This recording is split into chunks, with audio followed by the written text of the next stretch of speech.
नेने sir, तुम्ही ज्यावेळी या घटनेकडे प्रथम दर्शनी बघता त्यावेळी तुम्हाला काय वाटतं की काय असं नेमकं घडलंय ज्याच्यामुळे अशा प्रकारे 50% टेरिफ लादणं ही फॅक्ट आपल्याला स्वीकारावी लागते? हे टळू शकलं असतं का, की हे इनएव्हिटेबलच होतं, आपण काही केलं असतं तरी? नमस्कार. मला नाही वाटत हे टळू शकलं असतं. बरं. कारण ट्रम्प सध्या एका प्रकारच्या पेचात अडकलेले आहेत. पर्टिक्युलरली जेव्हा भारताने नूरखान एअरबेसला उद्ध्वस्त केलं, तेव्हा अमेरिकेचा दुटप्पीपणा सगळ्या जगापुढे आला. ते दुर्दैवाची गोष्ट आहे. तसं व्हायला नको होतं असं माझंही म्हणणं आहे.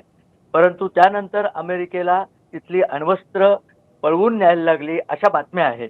तर हो. त्यानंतर ट्रम्पचा एकदम तुम्ही बघितलं असेल भारताकरता जो झुकाव होता, तो सगळा पाकिस्तानच्या दिशेने झुकलेला आहे. भारताला धडा शिकवण्याकरताच बहुतेक ते पाकिस्तानच्या बाजूला जाण्याचा प्रयत्न करतायत. परंतु हे जरी सगळं असलं, तरी ट्रम्प यांच्या लक्षात अजून एक गोष्ट येत नाहीये, की अमेरिका हा एक सिंगल पोल असं जे जग होतं, मग रशिया आणि चीन 2 पोल होते. हो. त्यातनं आता जग हा बहुध्रुवीय प्रकार झालेला आहे. भारत एक तर पूर्वीचा भारत नाहीये. दुसरं आपला अमेरिकेशी व्यापार मोठा असला तरी सर्वस्वी अमेरिकेशी आपला व्यापार नाहीये. आपण आत्ताच युके बरोबर फ्री ट्रेड अग्रीमेंट केलंय. फ्रान्स, जर्मनी हे युरोपातले देश आपल्या बरोबर आहेत. बरं. आणि तिसरी सर्वात महत्वाची गोष्ट म्हणजे भारत ज्या गोष्टी अमेरिकेला पुरवतोय त्या गोष्टी अमेरिकेची गरज आहे.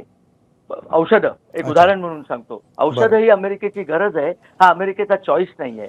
अमेरिका आपल्याला ज्या गोष्टी पुरवतो ते आपली गरज राहिलेली नाहीये. आपण इतर ठिकाणाहूनही ती गोष्ट घेत आहोत. आणि एक गोष्ट आणखीन मला सांगायची आहे, की जेव्हा आपण त्यांचं F-35 विमान नाकारलं, तेव्हा ट्रम्पला त्याचा खरोखर संताप आलेला आहे. परंतु ते विमान आपण घेणं शक्यच नव्हतं. कारण अमेरिका हा भरोसेमंद पार्टनर नाहीये. बरं. आणि रशियाने आपल्याला त्यांच्या विमानाच्या सोर्स कोड सकट सगळं विमान देऊ केलंय. तेव्हा हे घडणारच होतं. हे अटळ होतं.